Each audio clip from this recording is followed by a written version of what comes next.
pemeriksaan sedimen urin dan fungsi suprapubik. Mari Ibu, silakan duduk. Baik Ibu, sebelumnya saya lakukan anamnesis dulu Bu ya, dengan Ibu siapa? Ibu Ama. Ibu Ama. Baik Ibu, yang ada keluar di sini anaknya Bu ya? Iya dok. Ya, anaknya namanya siapa Bu? Tasya. Tasya, usianya 5 tahun. 5 tahun. Alamatnya di mana Bu? Di Jalan Beringin. Jalan Beringin. Oke, baik Ibu, ada keluhan apa Ibu anaknya? Anak saya susah buang air kecil dok. Susah buang air kecil ya, sejak kapan itu Ibu? Sejak 1 bulan yang lalu. 1 bulan yang lalu ya. Oh, sudah cukup lama ya. Oke, baik Ibu, saya mencurigai anaknya Ibu terkena batu saluran kemih Ibu. Jadi ini yang menyebabkan terhambatnya saluran kemihnya Ibu, sehingga anaknya Ibu susah untuk berkemih Ibu, atau susah untuk buang air kecilnya. Maka dari itu saya sangat menyarankan kita akan melakukan tindakan, yakni fungsi dari suprapubik Ibu, untuk kita melihat apa penyebab dari keluhan yang diderita anaknya Ibu. Apakah Ibu anaknya bersedia juga Bu? Iya dok, bersedia. Oh iya, mari Ibu kita akan melakukan tindakan fungsi dari suprapubik Bu.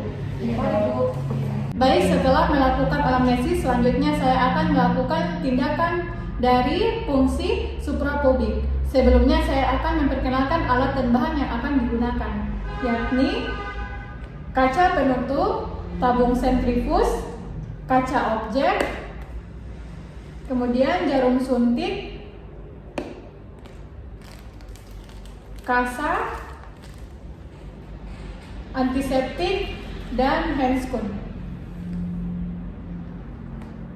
Baik, sebelum melakukan tindakan, pertama-tama kita harus melakukan persiapan pasien dan persiapan diri. Pertama, untuk persiapan pasien, kita sebelumnya sudah melakukan pemeriksaan gula darah pada pasien. Selanjutnya kita posisikan pasien dalam keadaan terlentang. Kemudian kita akan mengecek kandung kemih dari pasien ini sudah terisi penuh atau belum, yakni dengan cara saya akan melakukan palpasi dan perkusi. Sebelumnya, untuk palpasi pada bagian kandung kemih dari pasien, yakni setelah melakukan palpasi, kandung kemih pasien terasa penuh. Selanjutnya perkusi, dari kandung kemih terdengar suara dornas. Kemudian saya naik ke atas hingga menuju abdomen, mulai terdengar suara timpani. Baik, selanjutnya setelah melakukan persiapan pasien, saya akan melakukan persiapan diri, yakni pertama melakukan sanitasi tangan, mencuci tangan, dan yang terakhir saya akan menggunakan handscoon.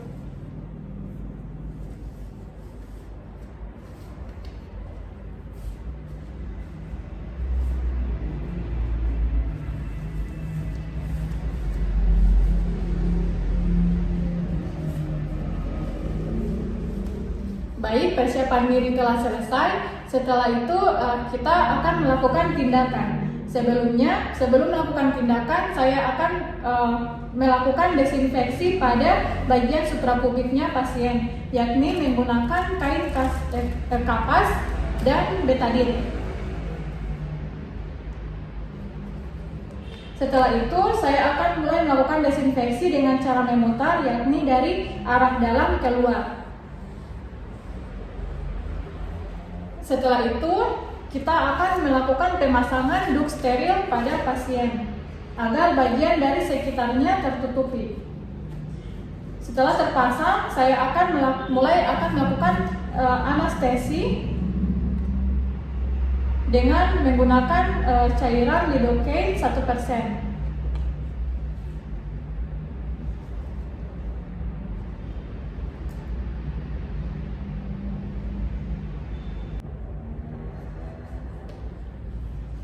Setelah itu, saya mulai melakukan penyuntikan secara perlahan-lahan. Setelah itu, kita harus menunggu selama 5 detik hingga obat dari anestesi bekerja. Baik, setelah kita menunggu 5 menit, kemudian saya mengambil kembali jarum 2-3 gap. Kemudian saya mulai melakukan penyuntikan untuk kita akan melakukan aspirasi, yakni saya akan menyuntikkan sedalam 3 cm dengan sudut 10-20 derajat. Setelah jarum mulai masuk, maka akan terlihat urin perlahan-lahan akan keluar masuk ke dalam spoit. Setelah spoit terisi dengan urin, maka kita akan cabut secara perlahan-lahan. Setelah itu urin yang tersimpan, yang telah kita ambil sudah tersimpan di dalam spoit, kita masukkan ke dalam botol steril.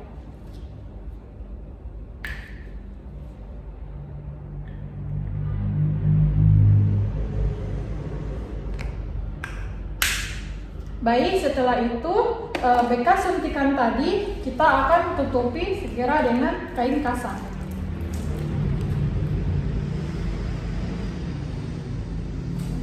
Baik, tindakan telah selesai. Setelah itu saya segera melepas handscoon.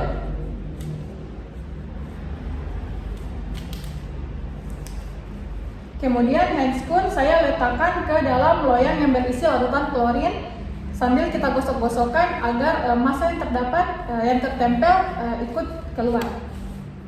Setelah itu kita bersihkan alat dan bahan yang telah kita gunakan dan tindakan telah selesai. Baik, selanjutnya saya akan melakukan tindakan pemeriksaan dari sampel urin. Jadi urin yang telah kita ambil tadi kita masukkan ke dalam tabung sebanyak 10-15 ml. Setelah itu kita masukkan ke dalam tabung sentrifuge. Setelah itu kita buang bagian atas atau supernatannya hingga tersisa urin cuma pada bagian bawah atau tersisa hanya sedikit saja pada bagian bawah.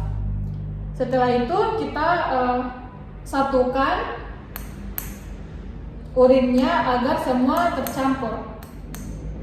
Setelah itu kita ambil urin menggunakan pipet.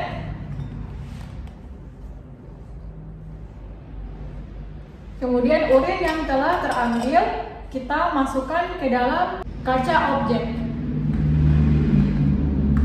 Setelah kita letakkan urin di atas, kita tutup kembali menggunakan penutup kaca objek.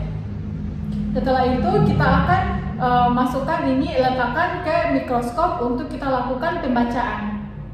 Baik, setelah kita melakukan tes di atas mikroskop, maka hasil nilai rujuk yang saya dapatkan yakni leukosit eritrositnya kurang dari 5, kemudian epitel normalnya epitel gepeng. Setelah itu kristalnya hialin atau negatif, bakterinya negatif, dan yang terakhir bakteri mikroskopiknya dia kurang dari 2.